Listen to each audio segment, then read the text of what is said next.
Hello everyone. Today, Jelani, Chloe, and I are going to be presenting World War II Section 6. This section contains the Yalta Conference, 1945, Allied advance in the West, and Soviet advances in the East. Here we have a picture of Hitler shaking hands with his successor, Admiral Karl Dönitz. I will be presenting Yalta Conference.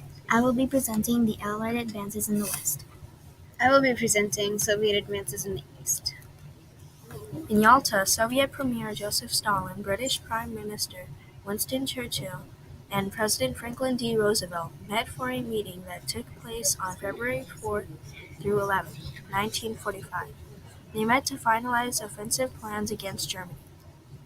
Here is a picture of the three men sitting at the conference. 2 months later, Roosevelt would die in office after the meeting. Germans paid reparations to the Allied powers and 50% went to the Soviets. In February 1945, American-Canadian assault forced the German troops back across the Rhine River. South of Bonn, General George Patton moved his army along the Rhine and claimed over 100,000 German prisoners. Germans very effectively destroyed a bridge leading to the Soviets. British-American forces advanced into central Germany and began clearing it out. That resulted in the capture of 317,000 Germans. Even though the German forces were crumbling, they managed to keep up their fanatical resistance. Here is a picture of the Third Army being saluted by General George Patton for their bridge-building skills. We have a picture of General George Patton here. He was a part of the American-Canadian Joint and had a successful army. It was named the Third Army and marched along the west bank of the Rhine River. Here is the bridge they built across the Rhine River. In mid-January, the final Soviet offensives of the war began.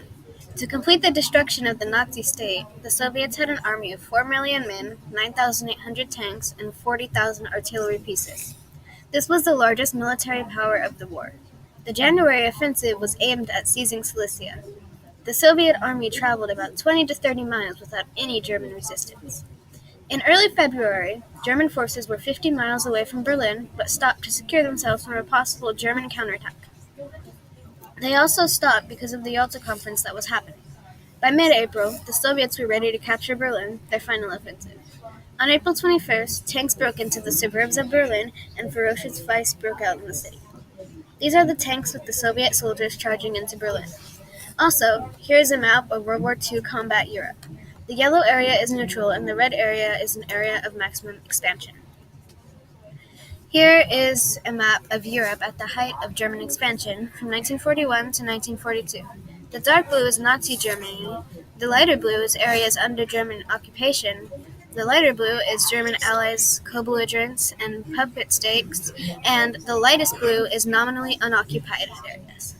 The red and green are Ally-held areas, and the red and blue stripes are retaken during the Soviet 1941 to 1942 winter offensive.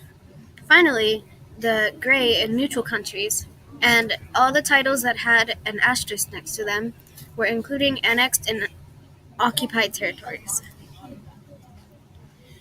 Here are some more pictures of close-ups of the men in the operation, which are Adolf Hitler, Admiral Karl Dönitz, Prime Minister Winston Churchill, President Franklin Roosevelt, and Soviet Union leader Joseph Stalin.